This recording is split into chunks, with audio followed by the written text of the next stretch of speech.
I think maybe one of my biggest concerns in my career is just to figure out how to exit gracefully.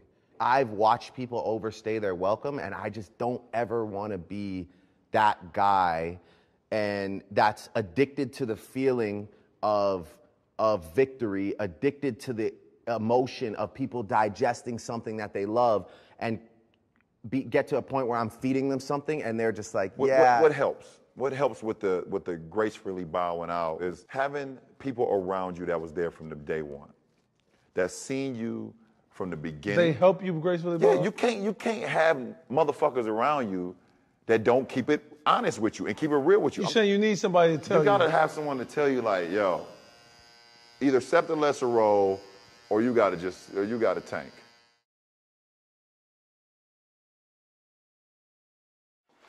What's up, man? What's going on? Hello, man. Busy morning? Yeah, so far. Yeah. This chair, I feel like I'm in like a leather hug. I know, they're like the most amazing things ever. Yeah. I love all the leather stuff in here, like the chair over there in the waiting room for the barbershop. Yeah. I love anything like whiskey brown, whiskey leather. Yeah, those were dope. We get them. I work with a company down in North Carolina that makes all that stuff for us. Beautiful.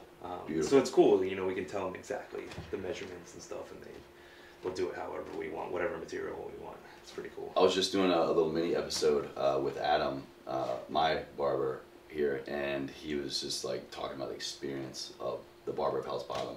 Like walking in, like that sets the tone for the experience. I love it. It's amazing. Here, I used to get my haircut with Carly over at the Rhode Island location. Yeah. She moved up to New York. She was a badass. She's killing it up there. Yeah, good for her. Shout out Carly if you're watching or listening to this.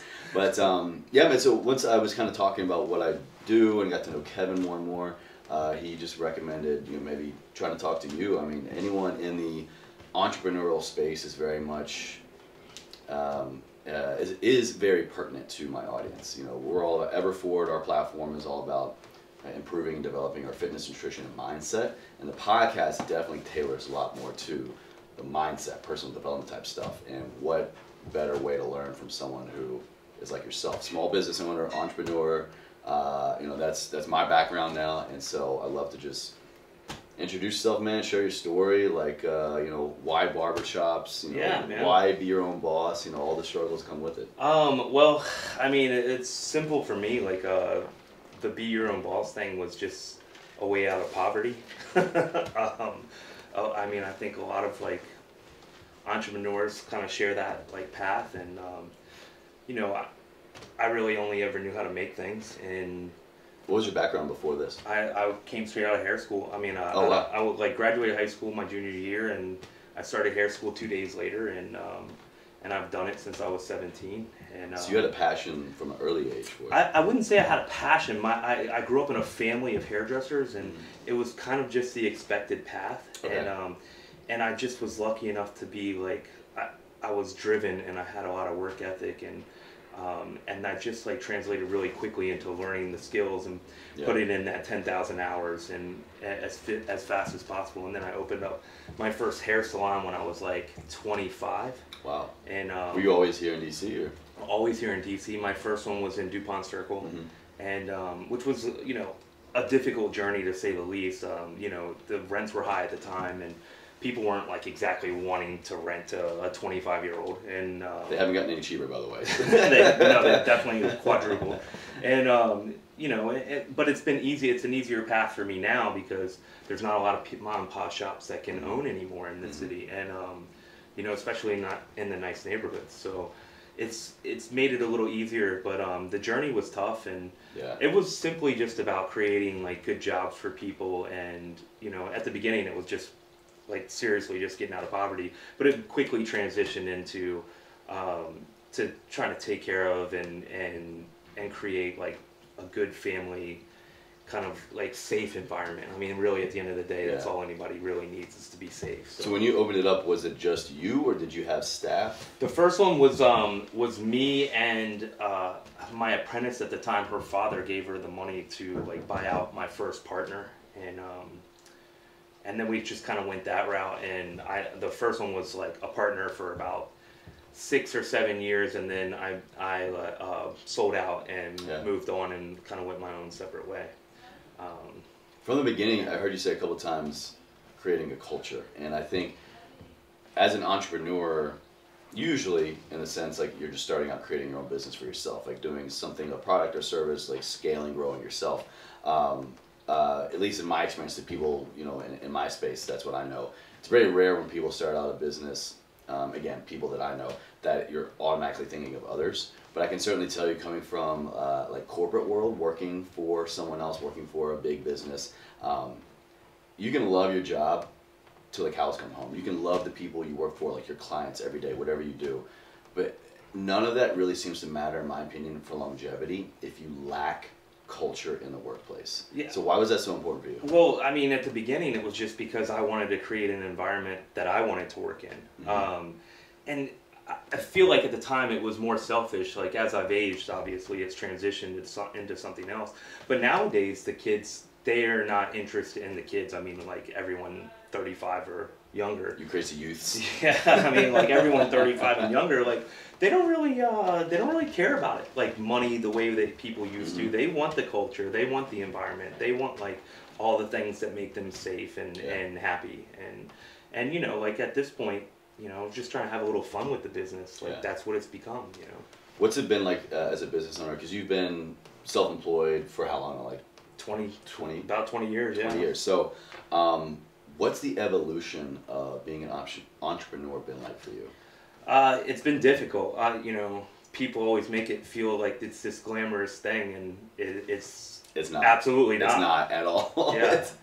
I mean, it's a lot of like, I mean, the funny thing is, especially with social media, people only see the good.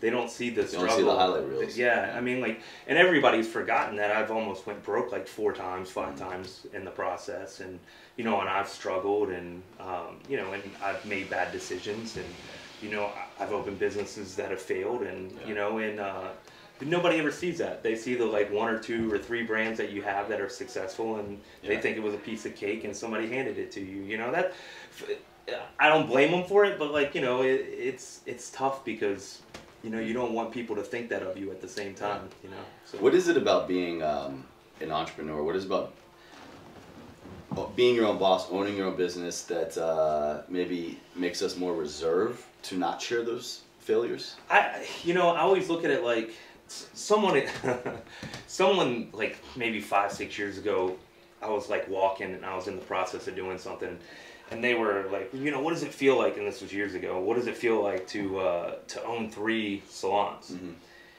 And I like passed them because I was kind of working, and it registered, and I turned around and like without a blink was like, if you're the type of person to stop and think about what it's like to own 3 businesses, you're probably not the type of person to own 3 businesses. You know, and I thought that was like, that kind of summed it all up for me. Yeah, like I don't even have time to think about that. Yeah, like, I mean, you just you not don't have the looking at luxury this. to think about that. All I ever think about is what I can do better, Yeah. what I can, like, what's the next thing, what am I pushing for, Yeah. you know, what can I achieve, like, what am I going to do that's going to change someone's life. It's never about like my success and wallowing in that. What's been, if you open to share, what would you say was not just your biggest on paper service level failure, but like your biggest failure that served you, your biggest failure that you learned from? You know, the restaurant. So I opened a restaurant that was kind of highly touted, and you know, Could you eat and get a haircut at the same time? No, that would have been dope. I would have totally different. I've been venture. trying to get into the drinks and get a haircut thing, but like DC's laws are so difficult for it. But no, like we tried a restaurant and it failed miserably. But like, man, I learned so much, Yeah. and we were able to cross-pollinate a lot of things from the restaurant into the hair field. Like, you know, like there's someone in the kitchen, and this is just one example. There's someone in the kitchen that kind of like directs all the orders, and they call it an expediter. And we put that in the hair salon.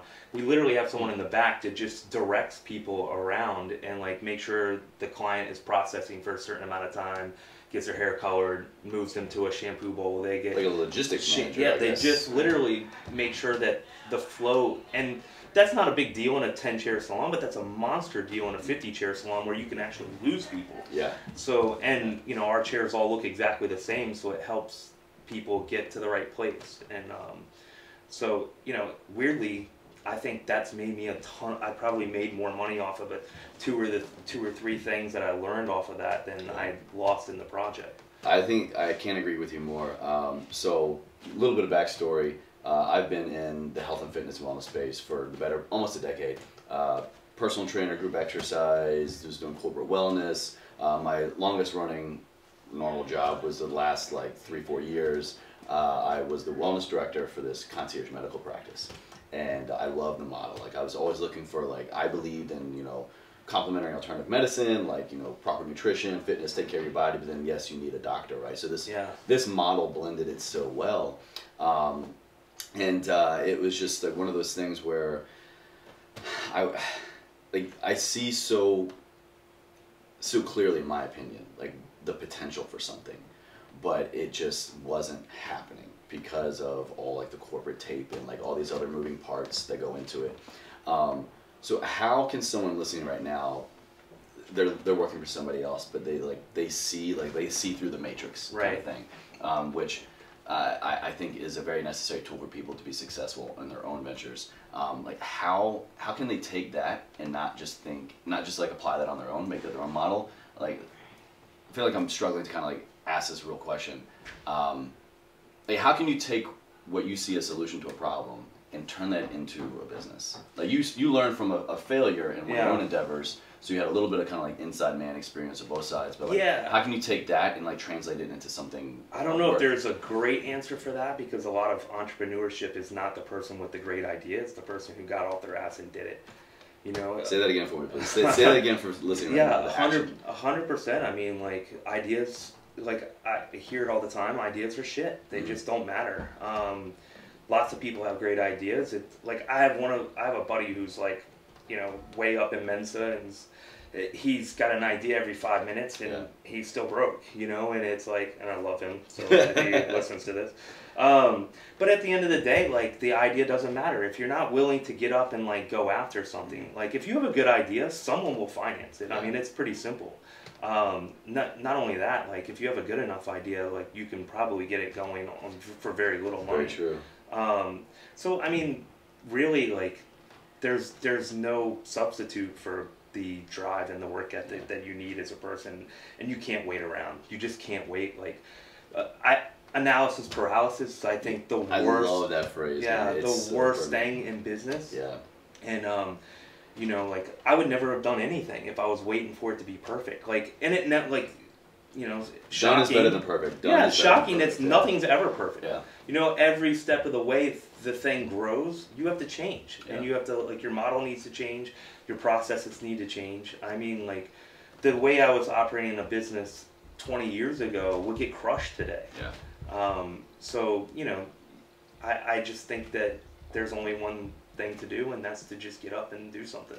The taking action component that resonated so highly with me, because I think that's really what I was trying to convey in that last kind of backstory / question was, like I was seeing the problems and I was seeing the solutions. Like hey, these are the things that our clients have problems with, or even not necessarily like what they have a problem with now, but I can tell, like I know the way the industry is going. I know like the way humans are going, like our needs, our wants, our obstacles, specifically. That's 90% of the game. Exactly. Just like understanding humanity. Understanding it. And then being able to I think kind of predict it, or at least make educated guesses.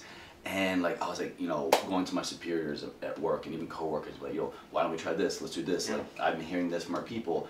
And it would be like, oh, no, we can't do that. Or like, we need to have a board meeting, or like, we need to have a meeting to plan a meeting to talk about what we're going to do. Yeah. And you would just lose momentum. I know what we need to at least try to rule things out or to be successful, but it was that action component that was just so stifling. It's difficult in that environment because, and I don't mean this in a rude way, but like it's an environment of sheep, right? Like people have been, the people who survive in the corporate bureaucracy are the ones who survived in like daily education. And they were just good students, and like I find that entrepreneurs were the ones who were like kind of annoyed by that, like Mhm. having to just sit here and study like whatever someone else asked you to study. Yeah. Like when I pick up a book, I read exactly what I want to read about business, Mhm. and or like a precise part of business, Yeah. management or strategy or finance or whatever I'm interested in. And I think in school, like you just learn whatever someone else Mhm. says you have to. And so the people who And then they survive in don't that even question environment, it. That's another failure. and they don't even question it. Like, well, that's the worst thing is Yeah. like you basically taught something 40 years ago from a teacher who was probably teaching you the same thing they learned 40 years before that, and no one's ever looked at like new information to tell you if the like stats are true on that. yeah. Like, you get an update here? Like, Yeah. what the hell? It's like one of my favorite things is like, you know, basically the world gets better every day by like almost every metric, and like we act like it's getting worse. Yeah. And So true. and you know, it's like the data is out there, and people just aren't willing to like look at new data. And everybody's guilty, it's, especially me. It's like you learn something once and you spurt that for the rest of your life like it's still true, and you know, like 90% of the time it's just not.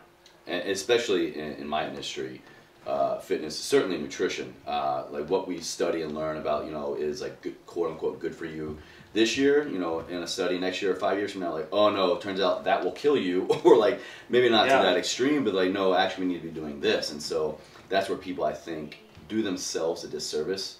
You're starting off like 1 foot in the grave still, trying Yeah. to drag your coffin with you. It's like you're not studying, you're not evolving, you're not, even if you don't actually apply those changes immediately, I think people who don't even allow they don't even allow themselves the opportunity, they don't even entertain the idea of just like, let me just see what else is out there. Yeah. Let me just learn from like this opposing industry, or from my quote unquote competitor, or a completely different platform, you know? I'm all for the idea of like making a mistake. Like, you know, I'm not for failing, but make a mistake that isn't going to hurt and make it fast, and then pivot if you need to. Like right now, you know, it's talking about the body hacking thing. Like, you know, I'm drinking bulletproof coffee every day, Oh, nice. and like I'm certain in 4 years we're going to find out that putting butter in your coffee is probably not that great for you. But right now, I'm all about it, and You're doing the best you can Yeah. with what you know now. Yeah, You're exactly. changing and evolving. And if the information changes, then I'll change. You know. Yeah, absolutely, man. I'm curious. What are some of the resources you go to now? If we haven't made it clear at this point, you know, Kelly is an entrepreneur, owns his own business. We're all in the hair, or like what? Yeah, I mean, salon? yeah, it's salon field, barbershops. Yeah. You know, like I'm kind of in that space right now. Cosmetology. Yeah. So what would you say? What are some of your go-to resources to make your business better? How do you stay? Wow. So a lot of it for me is trial and error. Like there's just not a lot of salons as big as mine in the country, and you know, like you know, I have a barbershop. Obviously, the barbershop brand Yeah. is sick, and you know, I'm kind of like on the forefront of that industry, and so there's not a lot of resources to go to and pick from. The real thing is just kind of like, and it becomes a different beast every step of the way. But, Sure, yeah. But like it's submersion, you know. Like I'm talking to like salon owners all across the country and barbershop owners, and we're kind of watching things develop. Now I'm in more of like a barber stylist space than barber space, because my barbers are really men's salon hairdressers, Yeah. not really barbers, and that distinction probably doesn't make sense to anyone outside of our industry, but it's huge inside of our industry. And then, but really, I mean, it's submersion. I'm reading like constantly. I mean, I'm spending 2-3 hours a day reading every business book I can get my hands on. Now, the flip side of that is you have to know what to pick and choose and make small, continuous tweaks. Yes, you can definitely establish the infrastructure of a business, I agree, but then hearing that it's not so much just making sure you're taking care of yourself and learning and developing, but also like learning and developing and evolving with your clientele, with your staff. Going back to the beginning, like that's how you create positive culture. That's how you find and retain the people that are going to have your business's best interest at heart at the same time, because they feel valued and respected, and like they're going to be able to grow just as you can grow.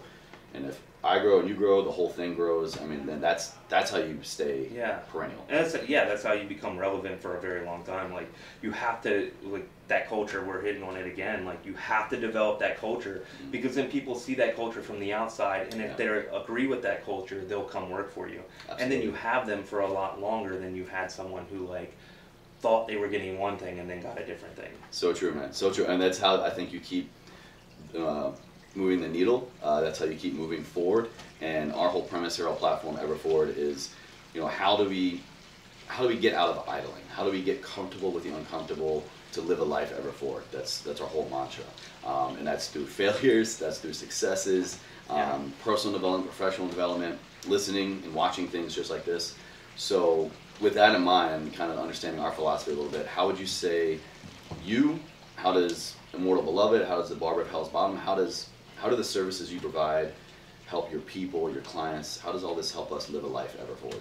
Well, I think, you know, it's kind of redefining what success is. You know, I think that's the easiest way to answer that, is you have to kind of define what success is to you. And to some people it's money, to some people it's balance of work-life balance, and which I don't necessarily believe in, because for me it's work-life choice. You know, I chose to live this life, and this is my hobby, this is everything. But for your people, that's not always the case. So you have to individually try to impact them in different ways, and create an environment where, like, they can get a little bit of everything, and whatever they gravitate towards, they're going to go that way in that direction. And then you're just there to, like, make their life better. It's really that simple. The words of a great leader, it sounds like, not just a business owner or manager, but leadership. So the outside looking in, man, like, I've been coming here for a couple years now, ever since I basically moved to DC. You guys got me. I love it, the whole experience. I can tell when I walk in, you know, every barber, every hairdresser, every person who, you know, washes my hair, even the person that checks me out at the end, like, I get that same top level experience from start to finish. I can tell that everyone enjoys what they do. It's not like just keep them moving kind of thing. It shows all with the people. It's all, I mean, 100%. And, like, this is so cliche now, but it's just hiring the right people and keeping them on staff, and you know, it's so weirdly, but, like, finding people that make the choice to be happy. You know, because, like, life can be difficult, and it can be great. Like, you have to learn how to be happy in all of that. So true, man. Well, Kelly, it's been a pleasure connecting with you. Thanks for carving the time out. I know you got a man. You're a man with a lot on your plate, so it's been great here connecting with you. I appreciate it. It was great. I'll list all of Immortal Beloved, Barber of Hell's Bottom, social media, links, website, everything down in the show notes below and in the comment box below the video. Kelly, do you dabble on social media? If someone wants to listen right now and look up. Yeah, I mean, I basically only live on Instagram these days. Like, I've pretty much killed every other platform. It's just too time consuming. The Barber IG is beautiful. Like, I mean, Kevin does a phenomenal job curating that. Oh yeah, he's fantastic. Like, having somebody that runs all that stuff is just so delegation. Delegation. It's so nice. So true, man. But again, thank you so much for your time, man. Yeah, man, appreciate it.